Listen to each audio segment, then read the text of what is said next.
तो एक बार रिपीट कर लेते हैं क्या क्या करा हमने। पहली चीज what is charge, fundamental property of substance, जो क्या शो करेंगी ये या नहीं। उसके बाद चार्ज की प्रॉपर्टी, एडिटिविटी, कंजर्वेशन, क्वांटाइजेशन ठीक है। उसके बाद आते हैं अपन स्टेशनरी चार्ज पे। स्टेशनरी चार्ज क्या करेगा भाई, ओनली इलेक्ट्रिक फील्ड बनाएगा। मूविंग चार्ज क्या करेगा, इलेक्ट्रिक प्लस मैग्नेटिक दोनों बनाएगा। उसमें अपन ने कहा था कि ईएम वेव्स का केस आ जाता है, कहा अपन ने। तो ईएम वेव्स का केस कब आएगा, उसके लिए भी कंडीशन है। मूविंग चार्ज है, एक तो मूव कर रहा है कांस्टेंट वेलोसिटी के साथ, यानी एक्सेलरेशन क्या है इसका, जीरो। इस केस में केवल और केवल इलेक्ट्रिक फील्ड और मैग्नेटिक फील्ड ही बनेगा, यहाँ पर ईएम वेव का केस नहीं आएगा। लेकिन अगर एक्सेलरेशन जीरो नहीं, यानी कि वेरिएबल वेलोसिटी है, उसमें कुछ एक्सेलरेशन हो रहा है, तो यहाँ पर ये तो बन नहीं है दोनों, लेकिन साथ में कौन आ जाएगी, ईएम वेव, यानी कि एक्सेलरेशन जरूरी है किस केस में, ईएम वेव्स के केस में। उठा के मान लो क्वेश्चन पूछ दिया कि भाई मूविंग चार्ज है और कांस्टेंट वेलोसिटी के साथ मूव कर रहा है, तो अब ईएम वेव्स बनाएगा कि नहीं बनाएगा, तो फिर ईएम वेव्स कब बनाएगा, जब कांस्टेंट वेलोसिटी नहीं है, यानी कि एक्सेलरेशन हो रहा है, एक्सेलरेशन हो रहा है। एक्सेलरेशन नहीं है तो ये दोनों फील्ड है, एक्सेलरेशन हो रहा है तो साथ में ईएम वेव्स का कांसेप्ट आ गया है। ठीक है, अब अपन बात कर रहे थे कल परमिबिलिटी की, कि इसकी परमिबिलिटी भी होती है एप्सिलॉन नॉट। तो एक बार उसको भी देख लेते हैं अपन कि क्या होती है परमिबिलिटी भाई। तो हमने कहा कि के की वैल्यू या तो क्या थी हमारे पास, 9 × 10⁻⁹ वो यूनिट को बोले वाले में चलने कोई काम नहीं मिला। अब हम कह रहे हैं कि के की दूसरी वैल्यू जो थी वो थी हमारे पास 1/4πε0। अब हमें एप्सिलॉन नॉट की वैल्यू निकालनी है, तो हमने क्या करा, एप्सिलॉन नॉट इसको पूरे को ऊपर ले गया मैं, तो के कहां है, नीचे, और ये जो 4π इसको ले जाएंगे नीचे, तो 1/4πk। अब के की वैल्यू हमारे पास है 9 × 10⁻⁹, 4 है, दिस 4 रहेगा, और पाई की वैल्यू तुम चाहो तो 3.14 रखो या 22/7 रखो, जब इन सबको पुट कर दिया जाएगा सॉरी इसमें, तो एप्सिलॉन नॉट की वैल्यू आ जाएगी 8.85 समथिंग। इसकी कुछ मैंने लिखा 6 भी दिया हुआ है 8.86, ये अप्रोक्सीमेट, और 10⁻⁻12 वाले। तो ये हमारा एप्सिलॉन की वैल्यू होगी। आगे बात समझ में, तो ये अब कूलम्ब्स लॉ था, जो क्या कह रहा था कूलम्ब्स लॉ, यानी कि दो चार्ज अगर एक दूसरे के पास रख दिए जाएं तो उनके बीच में या तो अट्रैक्शन होगा या रिपल्सन होगा। अब डिपेंड कर रहा है उनकी नेचर कैसी है। अगर दोनों सेम टाइप के हैं, लाइक चार्जेस हैं, तो रिपल्सन करेंगे, और अनलाइक चार्जेस हैं तो अट्रैक्शन करेंगे। ठीक है, उसका फॉर्मूला मैंने लिख लिया कि भाई F = K Q1Q2/R²। अब नीचे R² है, इसलिए इसे इनवर्स स्क्वायर लॉ के नाम से भी जाना जाता है। एक और इनवर्स स्क्वायर लॉ है ग्रेविटेशन वाला, वहां पर क्या आएगा भाई, Gm1m2/R²। तो जब इन दोनों लॉज के बीच में सिमिलरिटी देखी जाती है, तो पहली सिमिलरिटी ये निकल के आती है कि साहब ये दोनों क्या है, इनवर्स स्क्वायर लॉ को फॉलो करते हैं। और डिफरेंस क्या है कि ये मासेस के बीच में लगेगा, वो चार्ज के बीच में लगेगा, वो लो डिस्टेंस है। एक चार्ज यहाँ रखा है, एक चार्ज कहीं पे किलोमीटर दूर रखा हुआ है तो वर्क नहीं करेगा, लेकिन ग्रेविटेशन तो वहां पे भी वर्क करेगा, क्योंकि अर्थ और मून कितनी डिस्टेंस है, फिर भी ग्रेविटेशन है। मून अर्थ क्या राउंड कर रहा है, तो ड्यू टू ग्रेविटेशन है। मून के ग्रेविटेशन से क्या होता है, सी वाटर डाउन हो रहा है, टाइड्स आ रहे हैं ना, वन पढ़ते हैं ना कि भाई सी में टाइड्स आए, तो क्यों आए, मून की ग्रेविटेशन से आ रहे हैं। तो ग्रेविटेशन लॉन्ग डिस्टेंस फोर्स है कि वहां से यहां भी लग रहा है। अर्थ के सेंटर से ग्रेविटेशन चलता है अर्थ का, और अर्थ का सेंटर यहां से कितनी दूर है, 6400 किलोमीटर अवे। तो यानी कि कितने पे भी तुम पे लग रहा है तुम मुड़ नहीं पा रहे, तुम क्रिस नहीं बन रहे हैं, वरना पेड़ जमीन पे मारते हैं और मुर्गे भी निकल लेते हैं। फिर वहां पहुंच जाते हैं। तो ऐसा नहीं हो पा रहा क्योंकि यार तो चाय दे रही है, तुम उड़ो, उड़ने के लिए तो बर्ड्स बना दिया अलग से उसने। इंसानों को क्या था कि तुम पैदल चलो, इसलिए ग्रेविटेशन तुम पे लग रहा है ज्यादा, उन पे भी लग रहा है। अगर कोई बर्ड फ्लाई करता हुआ गिरेगा तो आने नीचे आएगा। अब ये छोटे से छोटे मासेस पे भी लगता है। चींटी दीवार पे चढ़ के गिरेगी तो उड़ेगी नहीं, वो कहाँ आएगी, सीधी नीचे आ रही है, यानी कि उस पर भी वर्क कर रहा है। तो ग्रेविटेशन छोटे छोटे मासेस पे भी क्या करेगा, वर्क करेगा। ठीक है, तो ये कूलॉम लॉ तक कोई समस्या नहीं है। अब कूलॉम लॉ से अपन आगे बढ़ाते हैं।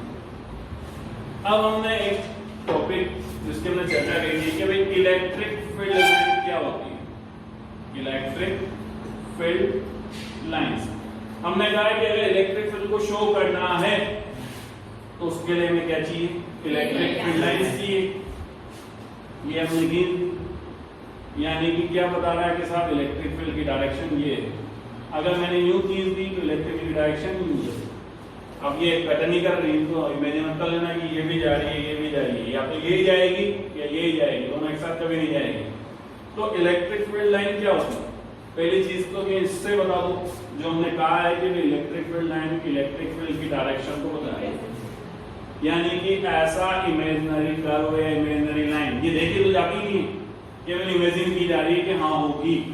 तो फिर ऐसी इमेजिनरी कर्व या लाइन जो इलेक्ट्रिक फील्ड की डायरेक्शन को शो करते क्या कहलाएगी, इलेक्ट्रिक फील्ड लाइंस। अब हम कह रहे हैं नहीं, हम तो दूसरा देंगे। तो दूसरा देंगे तो हमने कहा है कि नेगेटिव चार्ज में तो ये इनसाइड आएगी, यानी यहाँ ये खत्म हो जाएगी, तो नेगेटिव तो हम यूज करेंगे नहीं। बचा कौन, पॉजिटिव, जिससे बाहर निकलेगी इंफिनिटी तक। तो यानी कि अगर किसी एक्सपेरिमेंटल चार्ज को हम ले लें तो वो पॉजिटिव टाइप का ही होगा। कैसा होगा, पॉजिटिव टाइप का। कि किसी पॉजिटिव एक्सपेरिमेंटल चार्ज को या यूनिट पॉजिटिव चार्ज को हमने मूव करने के लिए फ्री कर दिया कि मैं तेरी मल्टीप्लिसिटी जहां जा, तो वो जिस भी वे को फॉलो करेगा वो क्या कहलाएगी, इलेक्ट्रिक फील्ड लाइन कहलाएगी। जैसे मान लो तुमको कमरे में बंद कर दिया, अभी लॉकडाउन में हुए थे 3 महीने तक। अब जैसे एक बोला पब्लिक तो बाकी बाकी फिर रही हो, कोई कहाँ जा रहा है, कोई कहाँ जा रहा है, कोई कहाँ जा रहा है, परेशान हो गया। तो बेचारा चार्ज की कि जैसे तुमने फ्री छोड़ा, ये भी क्या करेगा, इसकी मल्टीप्लिसिटी भागेगा। तो जहां भी भागेगा तो अपने पीछे पाथ बनाता हो जाएगा, वो पाथ क्या कहलाएगी, इलेक्ट्रिक फील्ड लाइन कहलाएगी। ठीक है, तो पहले हम इलेक्ट्रिक फील्ड लाइन को लिख लेते हैं, what is electric field line. तो पहले टॉपिक मेंशन कर लो, इलेक्ट्रिक फील्ड लाइन। और ये नॉर्मली फील्ड लाइन के नाम से भी जानी जाएगी, ध्यान रखना है। ऐसा नहीं है कि भाई ये इलेक्ट्रिक फील्ड लाइन तो इलेक्ट्रिक फील्ड लाइन ही आएगी, फील्ड लाइन के नाम से भी इसको बताया जाएगा तो फील्ड लाइन होती है।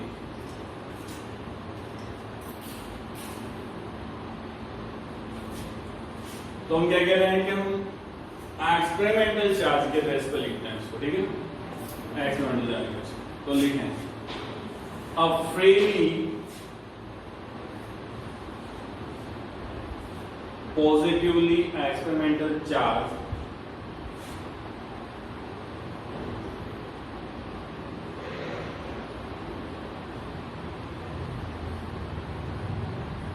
follow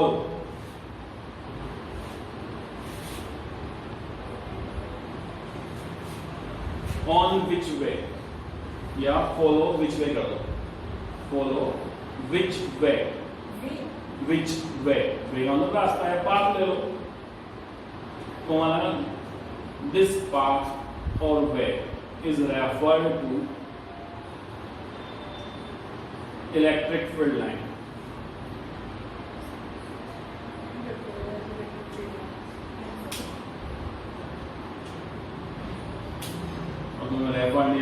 नॉलेज लिख सकते हो। लैंग्वेज मैंने कहा रटी हुई कभी नहीं होनी चाहिए, रटी हुई में मार्क्स बहुत कम मिलते हैं। अपनी ऑन लैंग्वेज लिखेंगे तो उसको पता लगेगा कि हम बच्चों से बात है खुद ही मर्जी क्या है। अब मेरी बुक लेके आऊँ, बुक में से बात उसी दी थी तो रट लो, मैं उसको बुक से करके रख लेंगे। अब फील्ड लाइन होगी नॉर्मली हमने लिख दी। इसके अलावा अपन चाहें तो क्या लिख सकते हैं भाई कि एक इमेजिनरी कर्व है जो क्या शो कर रहा है, इलेक्ट्रिक फील्ड की डायरेक्शन है, तो ये भी लिख लो। It is an imaginary curve or line. It is an imaginary curve or line which shows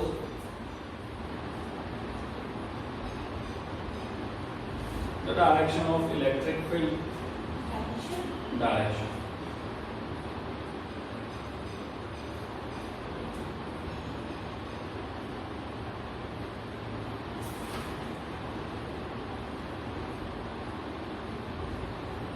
At the surface continuation line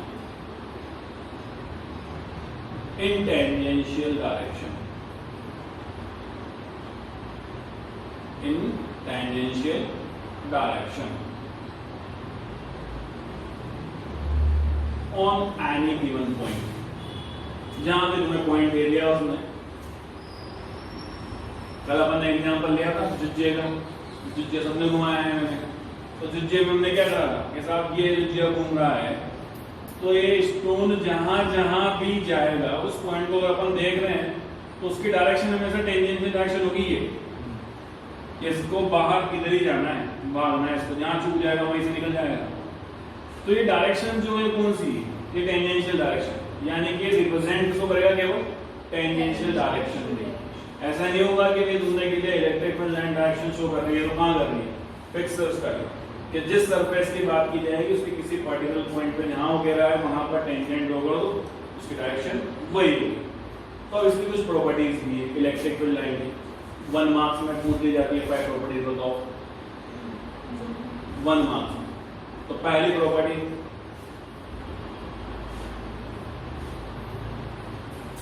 एक प्रॉपर्टी तो फिक्स है जो अपने डेफिनेशन में लिखी है टेंजेंट वाले है ना, इसको हम लिखेंगे ये अपन लिखेंगे। सेकंड प्रॉपर्टी स्टार्ट करते हैं अपन।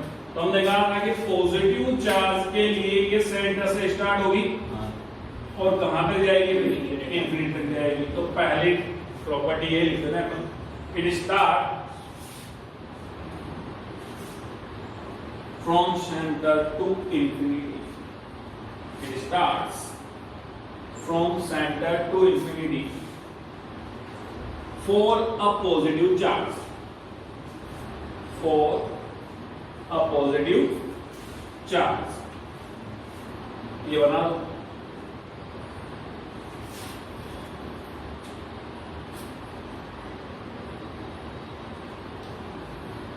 अब हम बात करें सेकंड प्रॉपर्टी नेगेटिव के लिए। तो नेगेटिव के लिए हम क्या करें भाई, इंफिनिटी से आएगी कहां पर, सेंटर पर। तो लिख दो for negative charge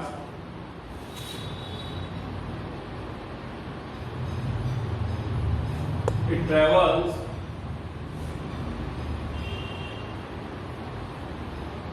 from infinity to centre.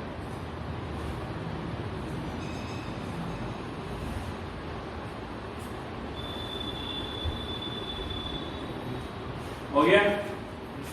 अब इन दोनों को अगर मर्ज कर दिया जाए तो क्या हो रहा है,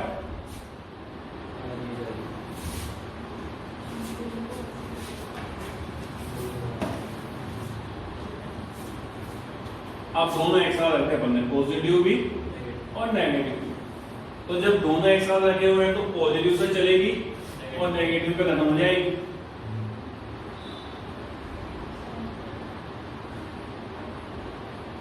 मैंने पहले भी कहा है कि बायोलॉजी में से फिजिक्स डायग्राम तुम्हारा देखने को मिलते रहेंगे, लेकिन मैथ्स वाले तो बेचारे देख नहीं सकते इनको, क्योंकि मैथ्स में सारी डायग्राम आएगी नहीं। बायोलॉजी में पता नहीं कौन कौन सा टेलोपीडिया वेलोपीडिया कौन कौन सा आते हैं, जो ऐसे ही आते रहते हैं। अब ये अपन थोड़ी बात बनाएंगे ओपन सरफेस भी या फ्री सरफेस, जिसमें अपन आमीबा भी बना देंगे, बायोलॉजी में पढ़ देंगे। यूनिसेलुलर मल्टीसेलुलर है क्या, यूनिक तो है। तो अब ये क्या काम है कि पॉजिटिव अगर नेगेटिव रखे हुए हैं तो ये पॉजिटिव से चलेगी और नेगेटिव पे खत्म हो जाएगी। ऐसा तो नहीं हो ना अंदरों के इधर आगे पॉजिटिव पे, तो इसको क्या कहा गया कि ओपन लूप में रहेगी। कैसे रहेगी, ओपन लूप। अगर इसकी जगह मैग्नेट होती तो अंदर से यहां पहुंचती तो क्लोज लूप हो जाता, लेकिन इलेक्ट्रिक फील्ड लाइन है इसलिए क्या है ये ओपन लूप। तो लिख लो अगला पॉइंट,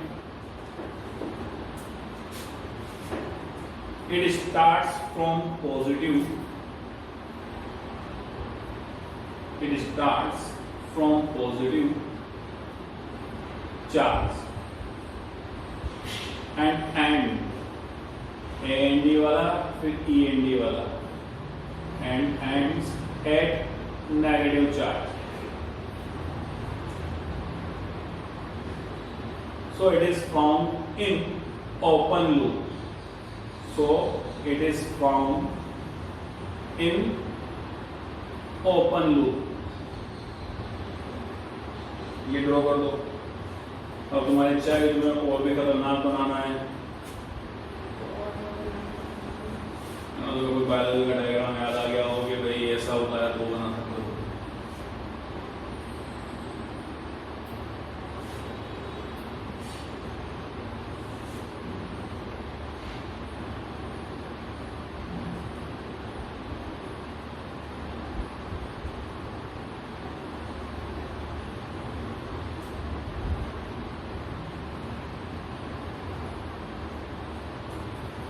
हो गया. अब नेक्स्ट प्रॉपर्टी की बात करते हैं कि भाई कभी भी टू लाइंस एक दूसरे को इंटरसेक्ट नहीं करेगी. क्यों नहीं करेगी? उसके लिए रीजन क्या है कि जहां इंटरसेक्ट कर दिया वहां पर टू डायरेक्शन हमें मिल जाएंगे. कैसे कि सपोज लो एक तो ये जा रही थी और दूसरी आई यूं. अब इंटरसेक्ट कहां कर दिया इसने? यहां पर. अब इस पे अगर हम टेंजेंशियल डायरेक्शन में डायरेक्शन देंगे तो ये हो गया इलेक्ट्रिक फील्ड, और इस पे अगर देते हैं तो ये हो गया इलेक्ट्रिक फील्ड. अब एक तो उधर बता रहा है कि इलेक्ट्रिक फील्ड साथ यहाँ है, एक बता रहा है यहाँ है. यहाँ लेकिन तुम कहीं जा रहे हो, तुमने पूछा कि भाई जाने का रास्ता कहाँ से है, उसने कह दिया अब कहाँ जाओगे, इधर कि इधर. अगर एक रास्ता बताएगा तो चल जाएंगे. तो यहाँ पे हो रहा है, कोई कह रहा है, एक तो कह रहा है इधर है, एक कह रहा है इधर है, तो पॉसिबल नहीं. तो क्या होगा कि दो इलेक्ट्रिक फील्ड लाइंस कभी भी एक दूसरे को इंटरसेक्ट नहीं करेगी. क्यों नहीं करेगी? कि इंटरसेक्शन पॉइंट पर क्या होगा, इलेक्ट्रिक फील्ड डायरेक्शन की टू डायरेक्शन हमें मिल जाएगी, जो पॉसिबल नहीं है. तो देखो next point, two electric field lines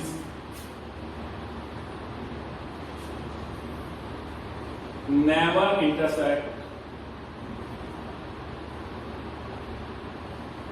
each other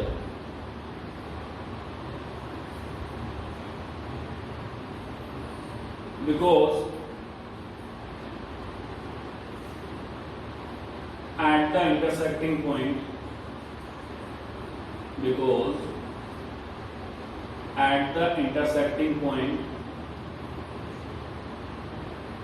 two directions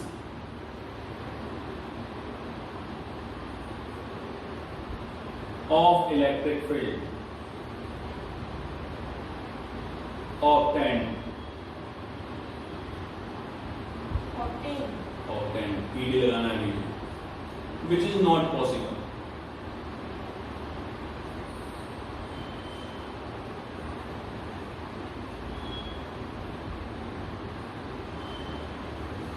और ये कभी नहीं होता है ना, क्योंकि वायर ने पूछा तो ये नहीं जबरदस्ती कि नहीं हम तो काटेंगे नहीं. कैसे काटेंगे? बनाओ दो इसको ताकि हमें याद है.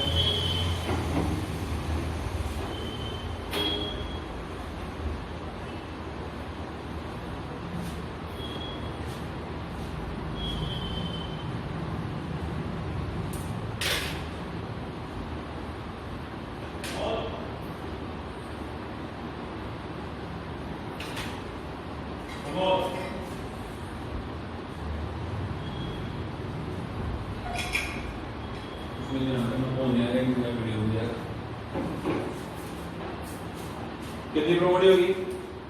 4 और एक टेंजेंशियल इफेक्ट होगी 2 और लिख लेते हैं. हमने पहले कहा था कल भी कि जहां इनकी यूनिटी होगी वहां पर इनकी स्ट्रेंथ भी क्या होगी? ज्यादा होगी. जहां ये फ्लिकर होगी वहां स्ट्रेंथ भी क्या होगी? कम होगी. तो अगला ये लिख लो, एट द प्लेस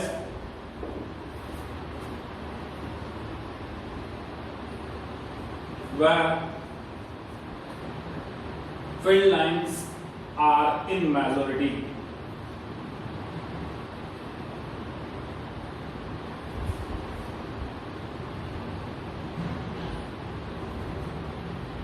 तो हमारे याद है strength of electric field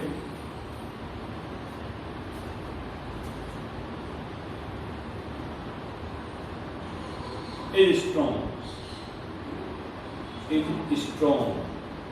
in compared to a place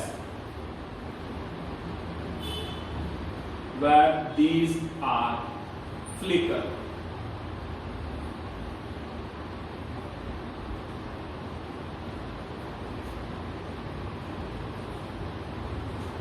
ठीक है, अब लास्ट अपन बात कर लेते हैं। कपड़े जो मैंने काट देना तो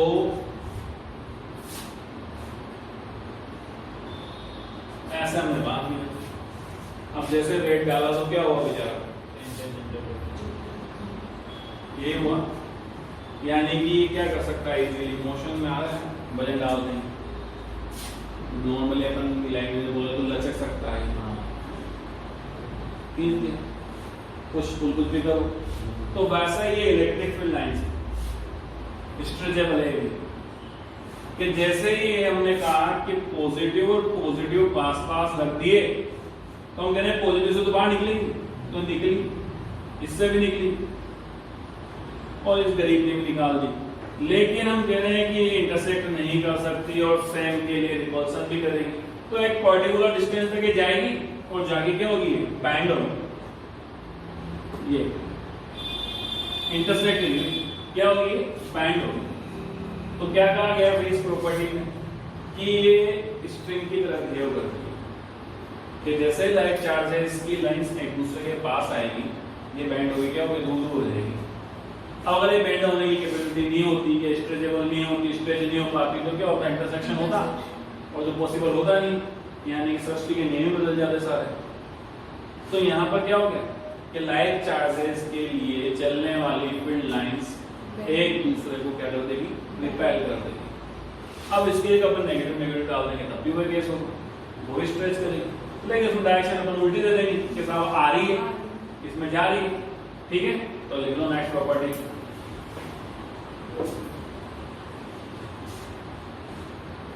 field lines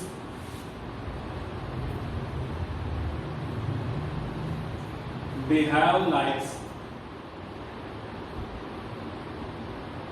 a stretchable string.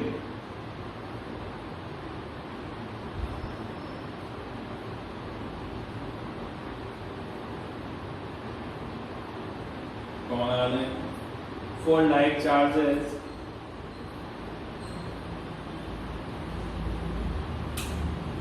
that repel each other.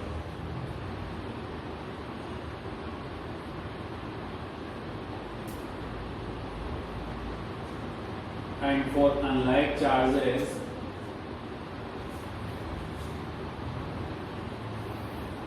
they attract each other.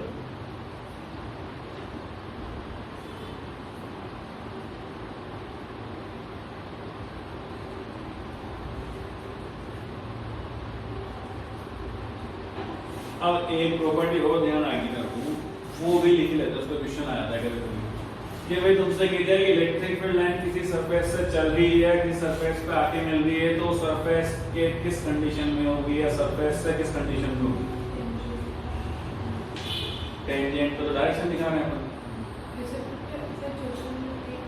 कि अगर किसी सरफेस पर कहीं से इलेक्ट्रिक फील्ड लाइन आ रही है या उस सरफेस से इलेक्ट्रिक फील्ड लाइन जा रही है, तो सरफेस से किस पोजीशन पर होगी। और तुमने पढ़ा है टेंथ में सर्कल में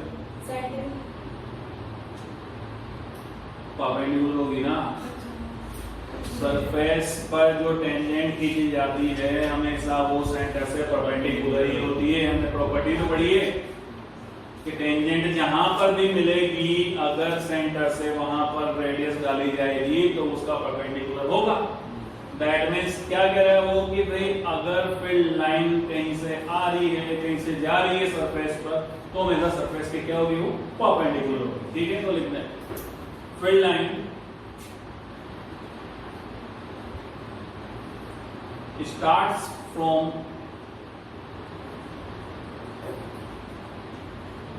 any point of surface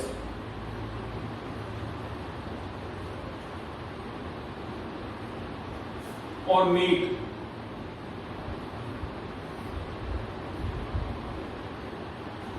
any point on the surface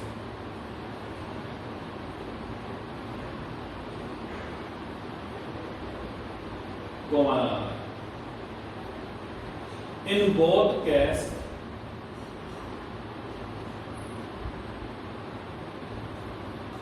it is perpendicular to the surface.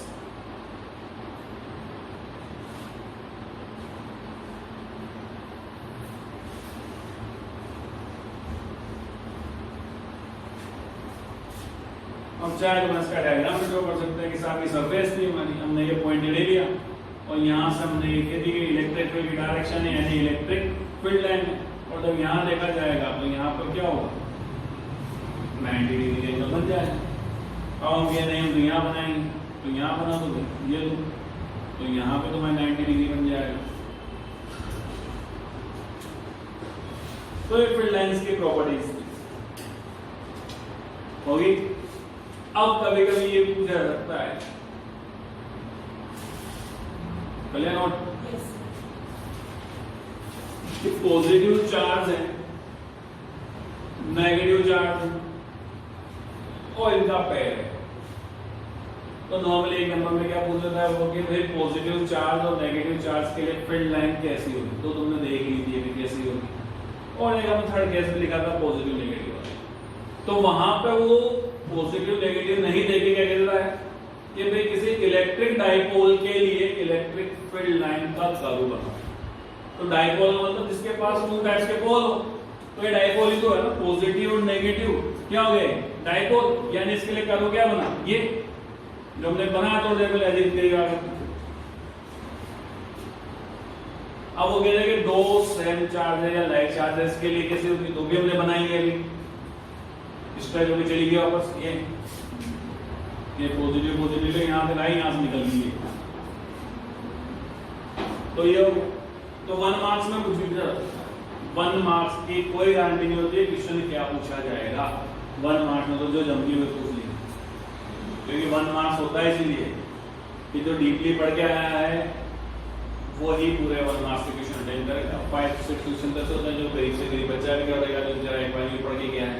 लेकिन कुछ क्वेश्चंस तो ऐसे होते हैं जो वही पढ़ पाएगा जो पूरे साल पढ़ रहा था, जिसको कंसेप्ट क्लियर है। अब कुछ होता है तो होता है जो रट लेते हैं हर चीज को, तो फिर वहां जाके रटते क्या होती फ्लो हो जाती है।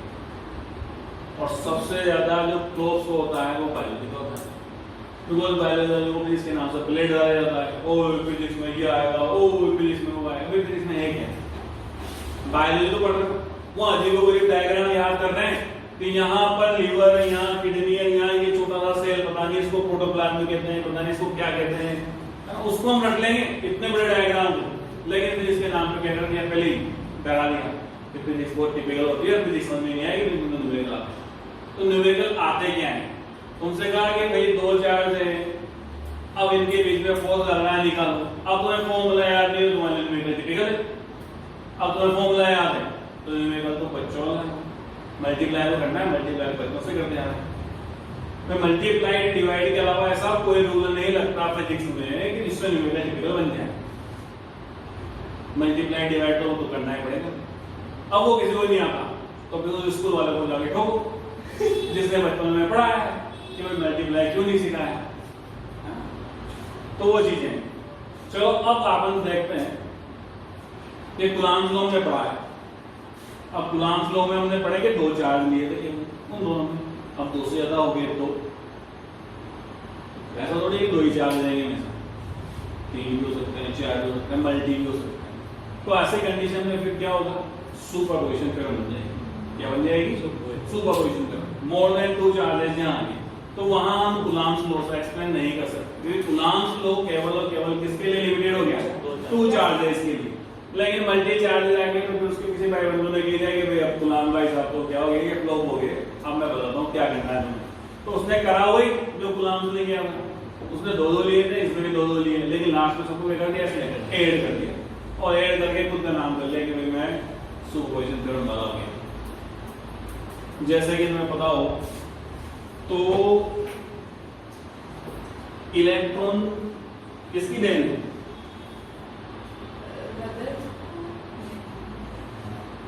जे थॉमसन है। और अल्फा पार्टिकल किसकी देन है? दोनों ने दूसरों को खाया, उसके स्टूडेंट्स का बोहर्स नील्स बोहर्स ने तो एटॉमिक मॉडल दिया था नील्स बोहर। उसके बाद वो न्यूटन ने भी किया था, लेकिन न्यूटन का तुम्हारे सिलेबस में डाला नहीं है क्योंकि डालने के लिए शुरू हो जाएगी। तो अब जब तो जे थॉमसन का खुद का कुछ है उसमें, उसका कोई चचेरा भाई था, वो भी थॉमसन था, वो एक्सपेरिमेंट कर रहा था उस पर, वो निकल लिया, जे थॉमसन का नाम हो गया।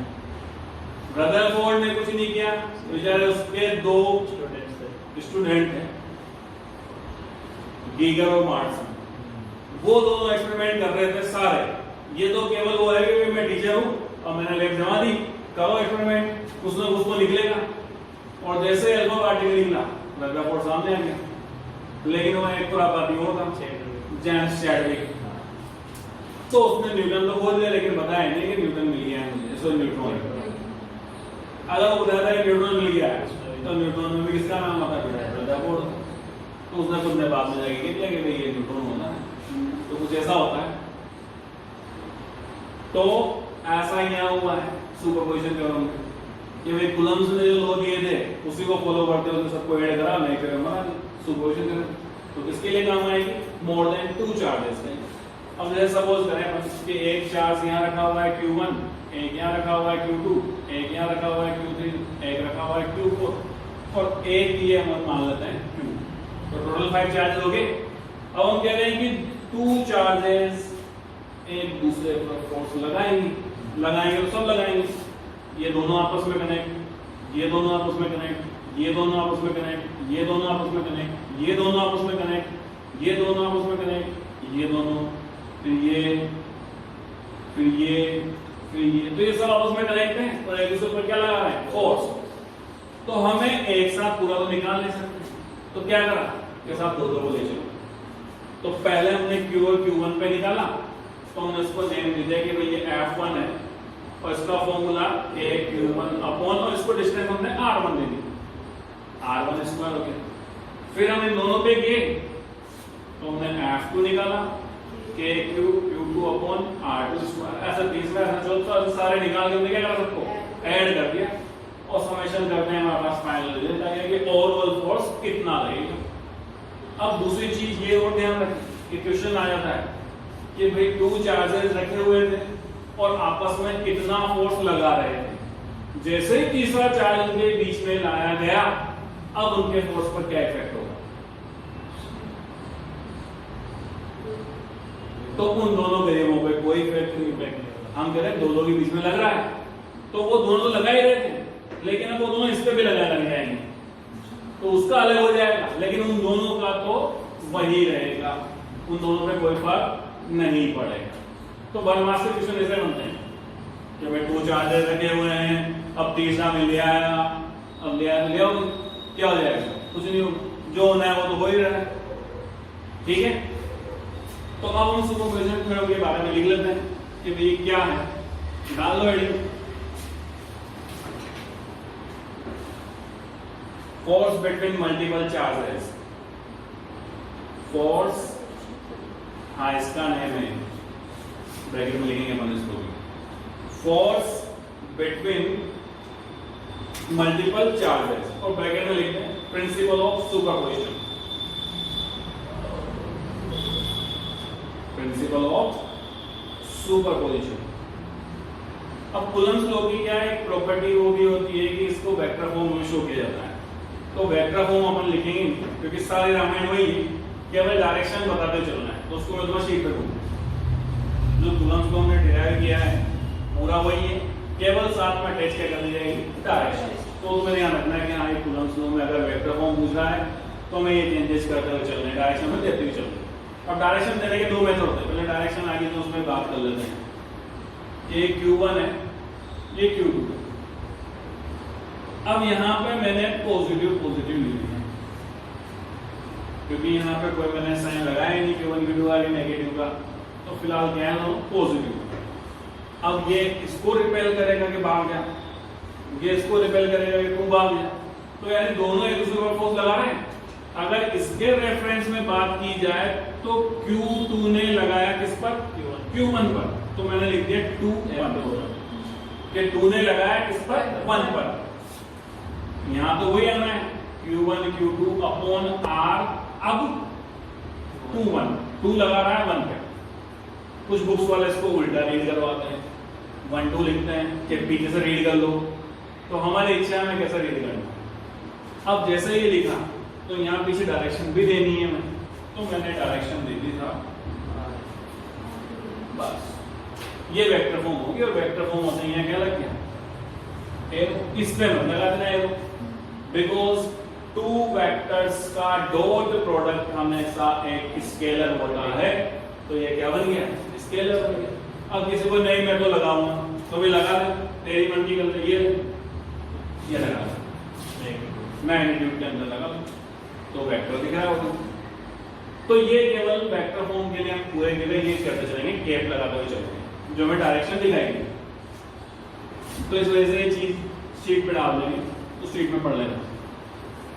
तो अब शुरू की बात करें कि भाई 2 तो कूलाम है, मोर देन 2 कूलाम नहीं है, कौन आगे फिर सुपरपोजिशन करूंगा, 2 तक तो कूलाम, मोर देन 2 पर सुपरपोजिशन।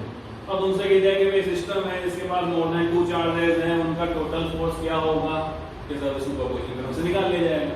लेकिन अप्लाई कौन करना है, कूलम्स को, 2 को लेके चलना है और लास्ट में क्या करना है, ऐड कर देना है। तो इसका स्टेटमेंट लिखना है, we know that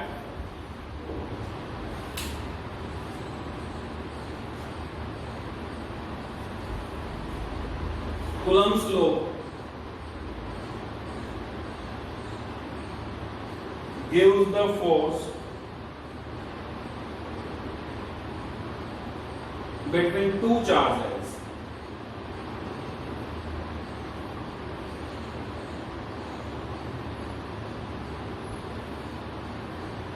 but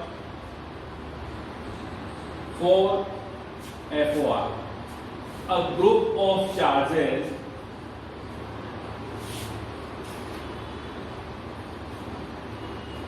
we need principle of superposition.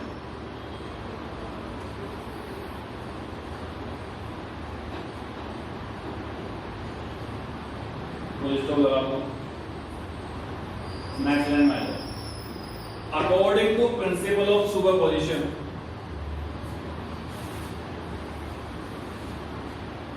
if n charges, if n charges, small n लेना है, applying forces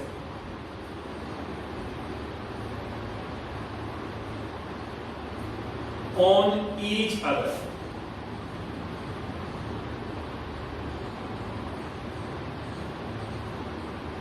or any special charge, sorry on लगाना, और के बाद और on any special charge, then the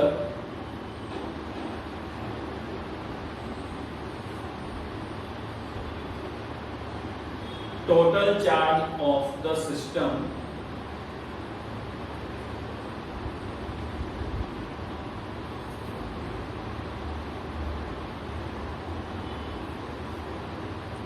is the vector sum of, sorry total charge लिख दिया मैंने गलती, total force of the system is the vector sum of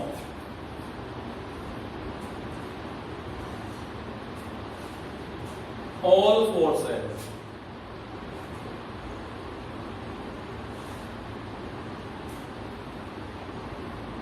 which are applied by each individual charge which are applied by each individual charge on that special charge.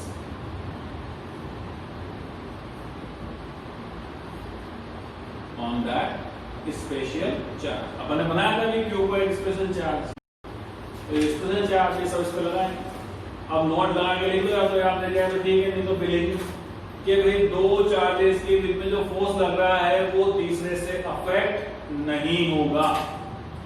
तो लिख लें a special force working between a special force working between two charges does not affect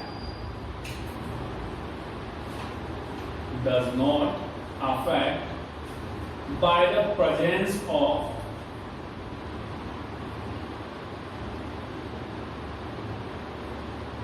any other charge.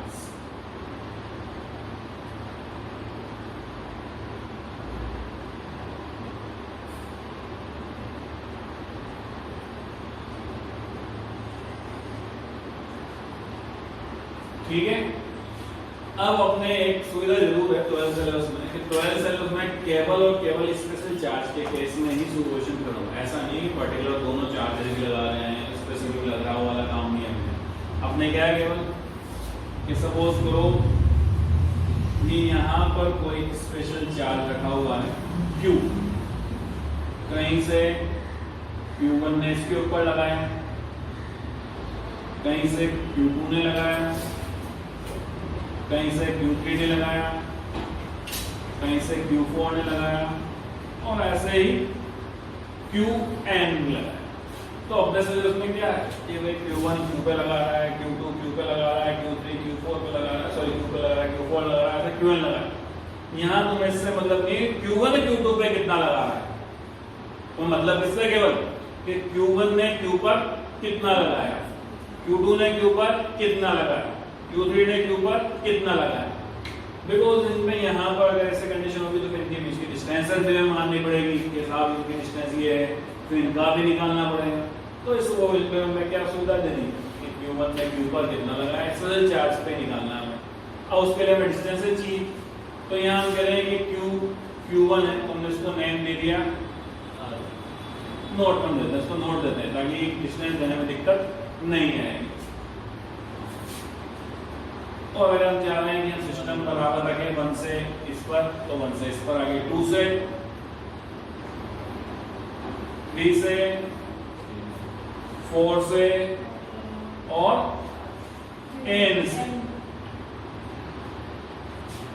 अब direction, तो ये direction देने का मतलब अब ये डिस्टेंस नहीं हुई, क्या होगी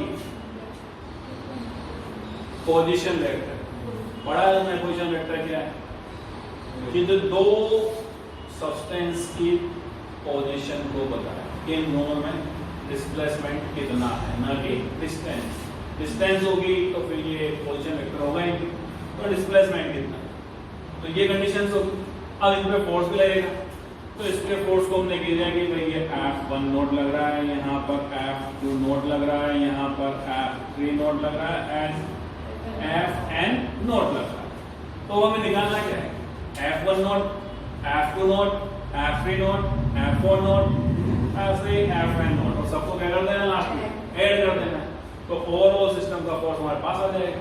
तो उसके लिए रामायण भी लिखनी पड़ेगी कि हनुमान जी कौन थे, सीता को कौन ले गया, तो वो बताना पड़ेगा। ऐसा तो वही डायग्राम बनाया अच्छा हमने, क्योंकि कुछ गाने ऐसे करते हैं फिर याद रहती नहीं है, तो डायग्राम बनाया, डिराइव कर दिया, तो फिर कहां से आया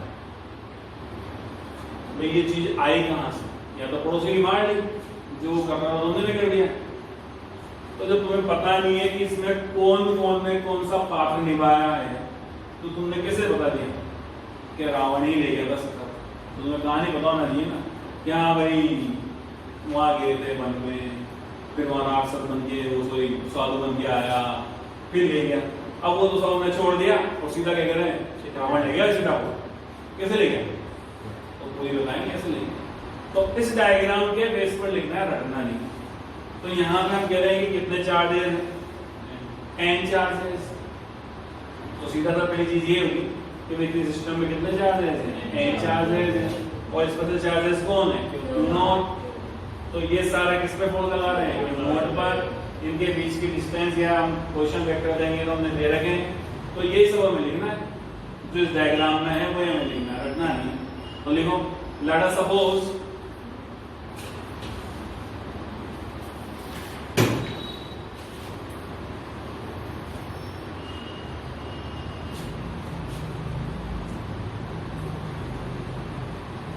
a system having n charges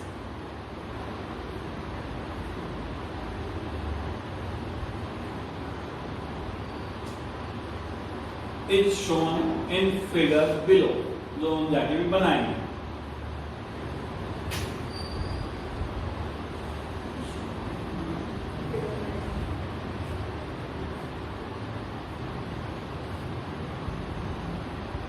हो गया, तो इसको लगाना है, each charges applying force on each other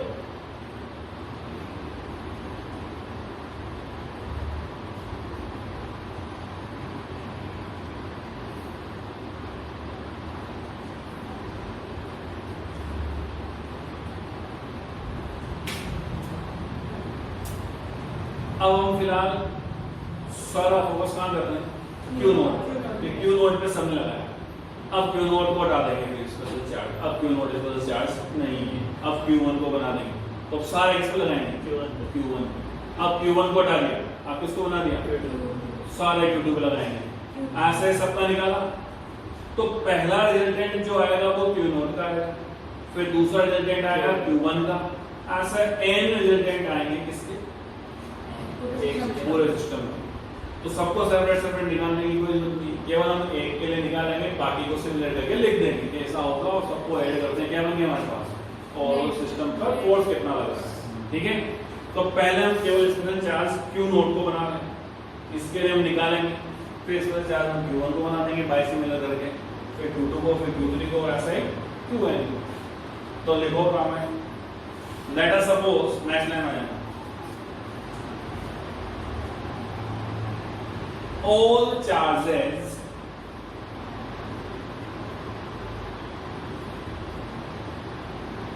Q1, Q2, Q3, Qn applying force on Q naught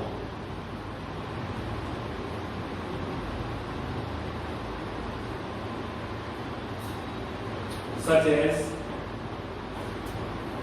ये F1 note, F2 note, F3 note, और डॉट डॉट लगा लीजिए ना, Fn नोट। हो गया, अब डायग्राम ड्रॉ कर दो।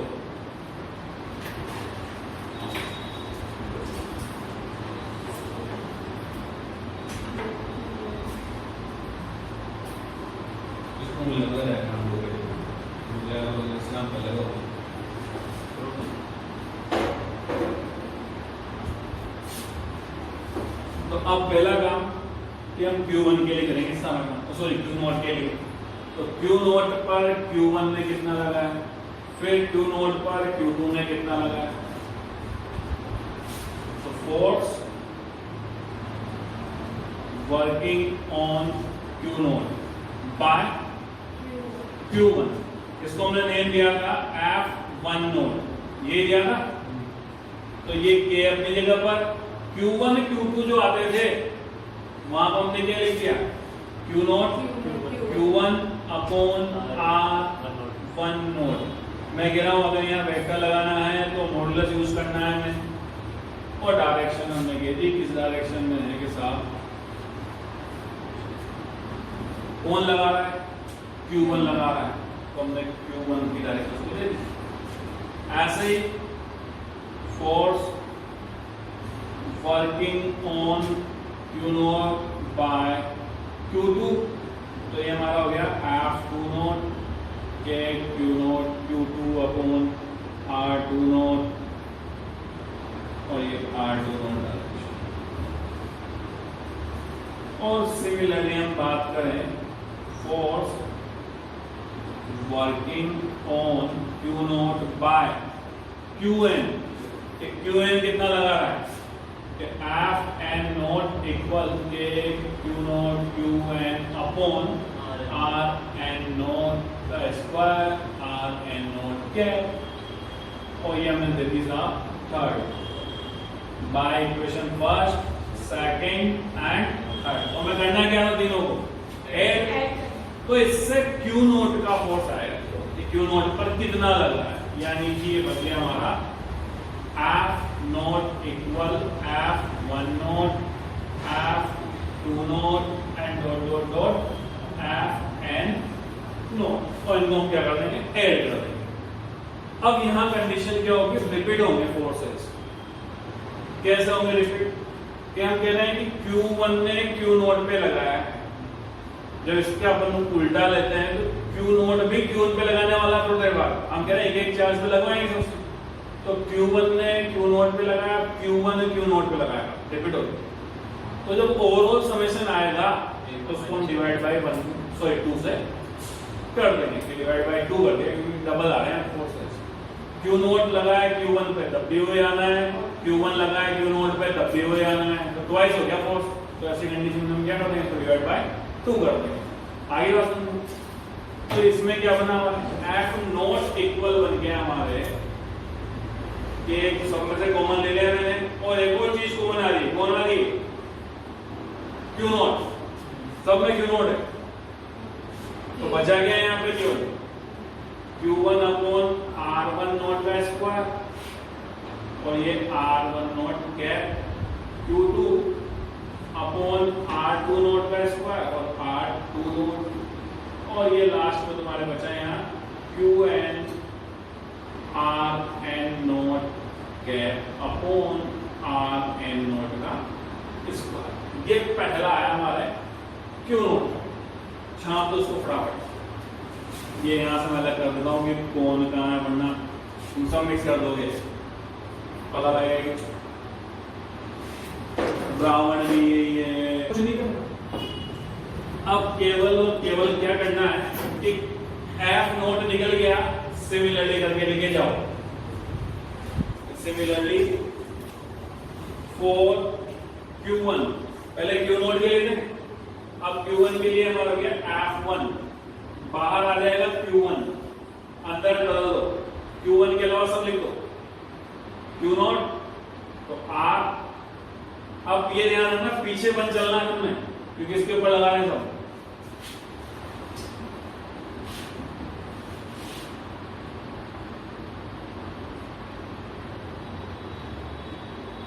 वन पे लगा रहे कैप वाले में तो 0 बनाया। ओह सॉरी, ये और final Qn upon R n 1 R n 1 cap. और यहां पे भी ज्यादा ज्ञान नहीं लगाना, सीधा Fn को उतार दो के Qn। अब n वाले पे लगा रहे हैं सब, है ना, किस पे लगा रहे हैं, तो पीछे कौन रहेगा, एक तो प्लस में ना जबरदस्ती आ रहा मान देगा।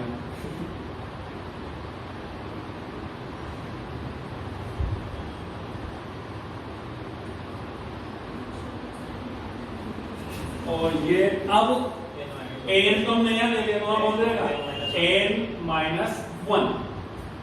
तो ये जो चार्ज है ये n से पहले वाला चार्ज, इसलिए n-1 लिख दिया हमने।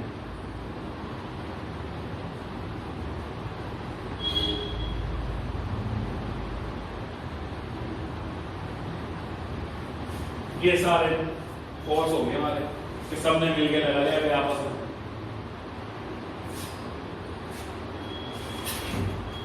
अब तुम्हें क्या निकालना है, फाइनल फोर्स निकालना है, यानी कि इन सबका समेशन निकालना है।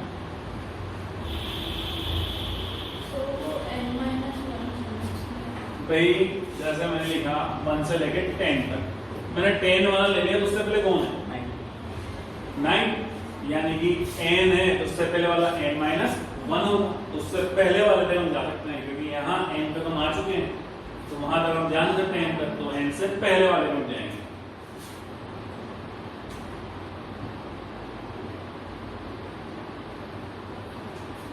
ठीक है, तो अब इसका सम हम करें या नहीं करें कोई कंपल्सरी नहीं है, और जब करेंगे तो फिर मैंने तुमसे कहा कि आगे क्या लगा देंगे 1/2 यानी डिवाइड बाय 2 कर देना। ठीक है, ये हो गया हमारा यहाँ पर सुपरपोजिशन का मतलब। अब मुझे व्हाट्सएप पे मैसेज डाल दो, मैं अपना नाम लिख के, ताकि मैं सही डालूंगा और चेक करूँ।